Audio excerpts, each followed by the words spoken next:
Right, welcome ladies and gents. So The Flash, just been released. In fact, released on Wednesday.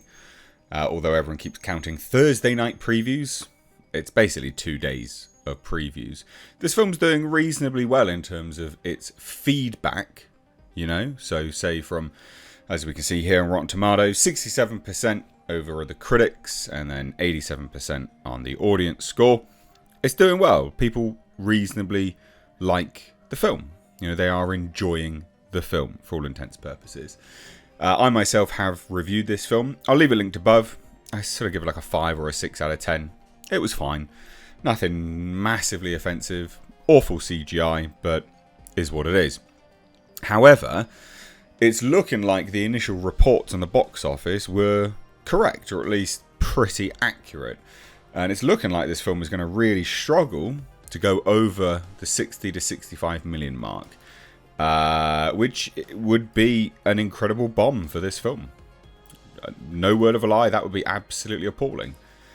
So this is what everyone keeps talking about, this Thursday box office previews. It's not. It's actually Wednesday and Thursday. So The Flash has taken now 9.7 million at the box office. 9.7 million, this is domestically. That's a pretty slow start for 2 days. And again, every single article notes it as Thursday night previews. But it's not. Wednesday and Thursday is right there.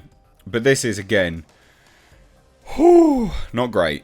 Not great at all. In fact, that puts it just a little bit ahead of the likes of Black Adam. Which, puts it as a huge bomb. A genuinely huge bomb. Tragic, I guess, if you care that much about it. This film cost somewhere in the region of $300 to $350 million. They have paid out just exuberant amounts of money for a marketing campaign. They had tens of millions of dollars spent on the Super Bowl ad. It's just ridiculous. It's absolutely ridiculous, the amount of money they've spent. So 65 million, struggling to hit 65 million for opening weekend on a film that has cost this much money is shockingly bad. And let's break it down. Let's put it into perspective. Hit subscribe, by the way, chaps and chapettes, if you're new here. So The Flash, like I said, relatively slow start, domestic box office, $9.7 million in Wednesday to Thursday. And that's barely more than $8.9 million earned by Transformers Rise of the Beasts, and only a bit more than $7.5 million and $7.6 million earned by Black Adam and Fast X, respectively, in their Thursday preview runs. Pretty bad. Now, this is what's really interesting. So the movie that would kick off the DC universe, Man of Steel, 10 years ago, you've got to adjust that for inflation as well, $56 million on a Friday, including previews, so Thursday and Friday, and $128 million over its Friday to Sunday launch. The Flash may struggle to even hit half of that amount. There's a 10-year difference. Adjust for inflation. That's staggeringly bad. And I do think that shows a certain element of superhero fatigue. People are getting quite sick to death of superhero films now. And again, I say that, lots of people will be furiously typing down in the comments going, no, it's not superhero fatigue, it's bad movie fatigue. I agree. But people are sick of bad superhero movies as well, and superhero fatigue comes in with that, because people will look at a superhero movie, tar it with the same brush as the other films and go, I can't really be bothered. Do I really want to get to a third act and look at a grey mess and a bright blue beam shining into the sky? No, I'd rather not, thanks. And also, people have been very much more selective about what they watch these days.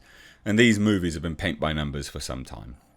So The Flash itself, like I said, may struggle to earn as much over its opening weekend as Zack Snyder's Superman reboot earned its opening day. Its opening day. It will struggle to hit that. Now, if it legs over the weekend like The Batman, 133 million from a 22 million Thursday, The Flash will earn 59 million by Sunday night. That's not good. It's really not good. So if The Flash legs out over the weekend like Wonder Woman, 103 million to 13 million, It'll end Sunday night with 91 million, but the Gal Gadot actioner had rave reviews, decades of pent-up demand, and it's also a different property. You know, it appeals to a different demographic than just The Flash. You have Gal Gadot as the star. Sure, it wasn't massively known, but people still wanted to watch her in the role. Wonder Woman, a bit more of a name brand than The Flash and Ezra Miller. No one knows who Ezra Miller is. Now, the film, well, one of the films which essentially made this film get made initially, you know, Spider-Man Across the Spider-Verse and also Spider-Man No Way Home, yeah, that's pretty much smashing June into oblivion. So, Ezra, they say this, Ezra Miller is either unknown to general audiences or mostly known for real-life transgressions. The thing is, the film's not horrendous, and he's actually quite good in it, which is a shame, because his real-life persona, his actual personality, is atrocious. And, you know, I can separate the art from the artist when I'm just reviewing a film. The guy's still a dick. Questionable actions towards, you know, young children and things like this. Not someone I would support or even watch a film like this if I wasn't doing this YouTube gig. But, you know, a lot of people don't know who he is. And Warner Brothers were really smart keeping him out of the limelight when it comes to media and doing interviews and stuff. Because all you have to do, if you've never heard of Ezra Miller and you see him on a talk show, is Google Ezra Miller. And you're going to come up with a video of him choking a woman out in Iceland. You're going to come up with articles about 2 to 3 year olds at his ranch with bullet casings in their mouth. You're also going to come up with reports of him going to court in Hawaii for harassment and assault charges. Oh, and also felony charge for breaking and entering and stealing alcohol from one of his neighbours. It's not a good look. So it's just as well he's pretty much unknown to general audiences, in fairness. So, yeah, I mean, it is what it is. It's not looking good.